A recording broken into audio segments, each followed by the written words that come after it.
السلام عليكم ورحمة الله تعالى وبركاته. أصحابتي إذا قال يسود وهذا من الواجبتان وحنا الله سبحانه وتعالى إذن كبرية عمر دير عافمات إنه إله إذن سيو إن شاء الله أنيق وعن في عنا هاي إذن كانوا حارجين يا إنا عافمات قبطان إن شاء الله إن إسكسون نقط وناكسن وولاشين حفصة جنال كأنك داونيسان وحفصة جنال إنه حارجين يا إنا عافمات قبطين ورت إن شاء الله دماتين وذا في عنتين ساني وفي عنا هاي الحمد لله.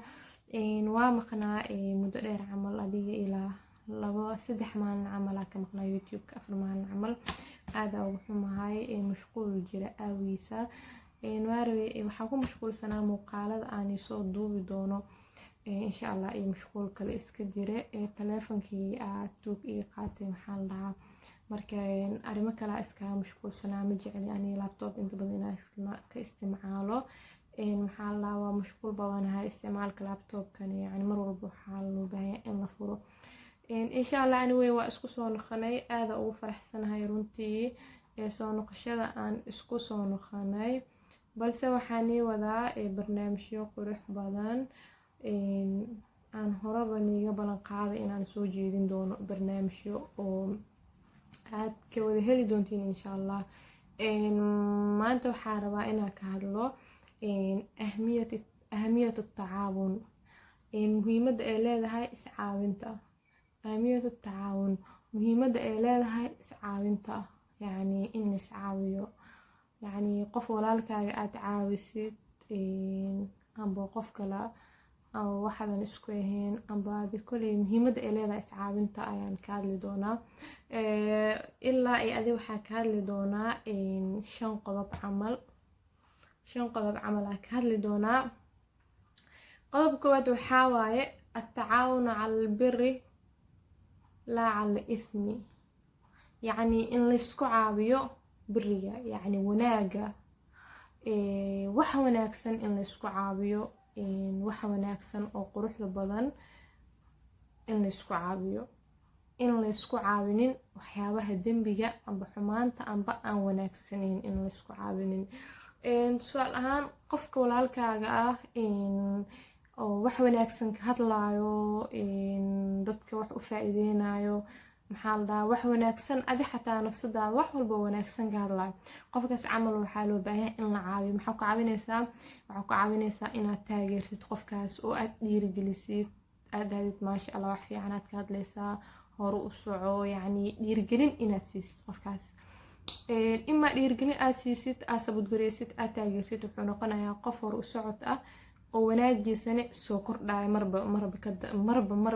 markii kasii dambeysay yani wuu soo kordhayaa wanaagiisa yani hor u socod oo noqonayaa laakiin qof oo yani wax xun sameynayo amba wax dembi sameynayo adiga haddaad taageertid aad hadid hor u soco like keep going banaankaada ka dhacdeen waxaas camal hadaa dhahayd qofkaas yani dembigii uu kusii dheeraana ma fahamtay yani xumaantaas uu ku dhex jiro haddii aad kusoo badgoreysid amba aad ku caawisid yani wuu ku soconaale yani wuu kusii dheeraana xumaantii uu ku soconaa looma baahno qofka yani oo wax xun sameynayo amba wax dembi aad ku aragtid oo walaalkaaga ah waxaa loo baahan yahay yani inaad kusoo badgoreynin lama rabo inaad ku sabudgareysid yani mal rabo waxaa la rabaa inaad u sheegtid wax yani si tartiib aad ugu sheegtid waxaan inay u yihiin wax xun yani aan faa'iido u lahayn inaad ka waanisid waxaan dhibaatada beri ee u keeni karto camalkiisa aakhiradiisa yani adduunkiisa yani say u dhibaateyn karto cumuuman qodobkan kood wuxuu ka hadlayaa yani wanaaga in la isku taageero xumaanta aan la isku taageerin qofka wanaagiisa in lagu taageero okay qodob waxaan noo sheegayso waxaan ka hadlayo waxa sheegayso suuratul maa'ida aayada 2 يا أيها الذين آمنوا لا تحلوا شعائر الله ولا الشهر الحرام ولا الهدي ولا القلائد ولا آمين البيت الحرام يبتغون فضلا من ربهم ورضوانا وإذا حللتم فاصطادوا ولا يجرمنكم شنآن قوم أن صدوكم عن المسجد الحرام أن تعتدوا وتعاونوا على البر والتقوى ولا تعاونوا على الإثم والعدوان واتقوا الله إن الله شديد العقاب. qodobka labaad iscaabinta inay ka mid tahay sifaatul mu'miniin. sifada mu'miniinta yani inay ka mid tahay sifada mu'miniinta waxay ka mid tahay yani wanaaga in qofka loo sheego, xumaanta laga reebo, wixii wanaagsan aad fartid, wixii xun aad ka reebtid, wanaagay ka mid tahaybo. laptopka ay dimiro aad ugu xumahay, wixii wanaagsan aad u sheegtid waxaan way wanaagsan yihiin, waxaana way xun yihiin aad dhahdid, wixii wanaagsan aad ku taageertid, wixii xun yani aad u sheegtid inay xun yihiin, waxaan inuu ka haro ayaa loo baahan yahay. laakiin wixii wanaagsan haddii yani aadan ugu dhigin wax wanaagsan yani aad ku taageerin, aad ku sabot gareenin, qofkaas yani waxaa laga yaabaa inuu ka niyad jabo. waxaa loo baahan qofkan wanaagiisa inaad ku taageertid, wanaagiisa inaad ku taageertid aa loo baahan yahay. wixii xun aad ka reebtid, waxaan way xun yihiin iska daa, waxaan way wanaagsan yihiin waa ka aad dhahdid. waxaa inoo sheegayso waxaanan ka hadlayno hadda qofka walaalkaaga waxaa loo baahan yahay oo muslimka ah inaad ku yani wanaaga aad fartid, wixii wax walba oo wanaagsan waxaa loo baahan yahay inaad u sheegtid. yani hadduu aqoon u lahayn xataa waxaa laga yaabaa dad aqoon u lahayn inay jiraan, wixii wanaagsan haddeeyin xataa waxaan caam waa dadka dhanaa wada yaqaaninta isdhahdid, yani waxaa jiro qofaan aqooninaa jiro inaad u sheegtid waxaan way wanaagsan yihiin, waxaan way ku wanaagsan yihiin aad dhahdid. wixii xun aad ka reebtid, waxaan way xun yihiin ma ku wanaagsano. يعني waxay ka mid tahay sifada mu'miniinta ay ka mid tahay.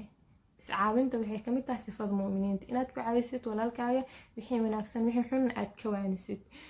qodobka saddexaad wuxuu ka hadlayaa at-tashaawur fil umuur, yani waxa waaye at-tashaawur fil umuur waxaa loola jeedaa in laga wada shoortoodo amba laga wada hadlo amba laga wada tashto arrimaha, yani arrin in laga wada tashto oo xalinta yani wadatash in la sameeyo arrin haddii yani soo wajahdo ama yani maxaa la dhahaa aan wadatash in la sameeyo, yani laisku imaado wax yani wixii wanaagsan oo qofka loola taliyo, sidaas ayaa loola jeedaa.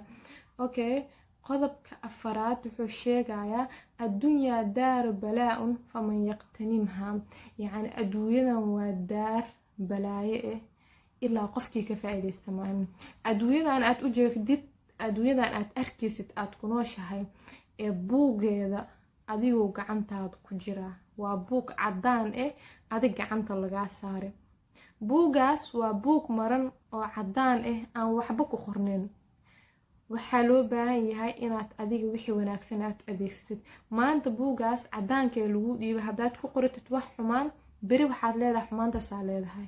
aakhir haddaa aadid already waa waxaa shaqaysatay waxaasaa lasoo bixaysaa. haddee yihiin wax xun haddaa shaqaysatay, beri aakhiro markaa aadidna xumaantaas ayaad lasoo bixaysaa. waxaa lagu dhahaa wax adiga xumaanta aad horumarsatay waayo. buugaas caddaanka marka waxaa loo baahan yahay wanaag inaad ku shaqaysatid, wanaag aad ku qoratid, aakhiro marka la tago oo lagu soo bixi waa kaasaa buugaada waa kanaa wanaagan adigaa shaqaystay. haddii aad xumaan ku qoratid waa lagu soo hordhigaya waa kana xumaantan adigaa shaqaysatay. waakada qodobka u dambeeya waxaan ka hadlaynaa annadamu fi laakhirati cala cadami ficli lkhayr, yani waxaa waaya qodobkan wuxuu sheegayaa qofka markii oo yani aakhirada tago oo shalaayo, yani shalaayatada ma fiicno.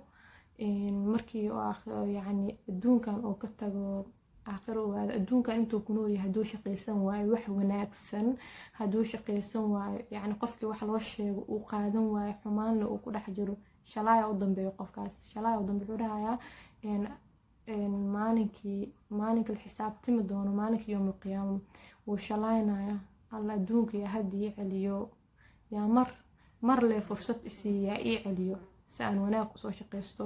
adduunka intaad joogtid waxaa loo baahan yahay inaad wixii wanaagsan aad shaqaysatid. haddaadan wax aqoon u lahayn qof aad joogo wax kuu sheegayo qofkaas inaad dhegeysatid aadan iska dhegatirin. waxaa jiro dad waxa loo sheegayo yacni oo dhahayo adduunyada yacni ilaahay wuu cafinayaa. waa run ilaahay wuu ku cafinayaa, laakiin dembigan amba wax xun amba wax qaldan aad sameynaysid isla markaana aad arkaysid yacni aad u jeedid amba aad maqlaysid waxa inay qalad yihiin lagu sheegayo lagaala talinayo aad iska dhigatiraysid xumaantiin aad ku guda jirtid في يوم القيامة markaad tagtid يعني waxaad shaqaysatid waa saa hore ku niigu sheegay adduunkan aad joogtid waa buug cadaan adiga gacanta lagaa saaray. aakhir markaad tagtid buugaas lagu horkeenaya waxaad wanaag kugu qoriyay wanaagaaga shaqaysaa lagu dhaha, xumaan hadii ku qoriyeen xumaantan adigaa la imaaday. marka shalayga ma fiicno, shalay waa xaaraan, inaa shalaadid ma fiicno. adduunkan maanta intaad ku nooshahay jaanis aa haystaa. shalay haddaad fursad weyse, shalay haddaadan waqti heynin maanta waad joogtaa, ka faa'iideyso. dadka qaar waxay dhahaan markay fursad dhaafto allah muxuu jaaniskaas laakiin maalin kale ay soo mari doonto. iska dhaaf shalay way iga tagta laakiin maalin kale ay soo mari doonto. shalay markay dhaaftay way u shalaynayeen shalada ka tagtay, maanta haddii la imaadan meeshooda waa yacni wax isbedel ma sameynayaan. maantadan ay u dhararayeen ay sugayeen inay imaado ayagoo caafimaad leh kama faa'iideysanayaan ayagaan sugayay. marka insha allah waa 5 qodob يعني waxaan uga hadlayay ahamiyada ama muhiimada ay leedahay iscaawinta. qofka walaalkaaga waxaa loo baahan yahay inaad caawisid wixii wanaagsan aad ku caawisid kaliya xumaanta aadan ku caawinin aad isfarin xumaanta. sidoo kale waxaan sheegay iscaawinta inay kamid tahay sifaadka mu'miniinta. sifaadka mu'miniinta waxay uga mid tahay yani qofka inaad wixii wanaagsan aad ku caawisid wixii xunne aad yani aad ka reebtid. sidoo kale adduunyada inay tahay daar musiibo ah amba balaayo amba musiibo ah. buug cadaan adiga gacanta lagaa saaro buugaasina wixii aad ku qoratid aad beri ka maalin aad leedahay. wanaag haddii aad ku qoratid wanaagaas adigaa horumarsada adigaa leh, xumaan haddii aad ku qoratid xumaantaas adigaa leh. sidoo kale qodob u dambeeya waxaan ka hadalnay qofka inuu shalaynayo, yani shalayga ma aha inuu shalaynayo. shalay waa laga fiican yahay adduunkan intaad joogtid, yani aakhiradaada shaqeyso, camalkaaga wanaagsan, adduunyaha ka daba ordin. adduunyo inaad ka daba ordid wax ma ku tarayso. adduunyada way kaa ordaysaa, yani adina ma soo qaban kartid. adduunkan ma la wada joogayo, waa laga wada tagayaa. goorta lagaa tagi doonan adiga ma lagu sheegayo, ma ogid goorta lagu imaan doono.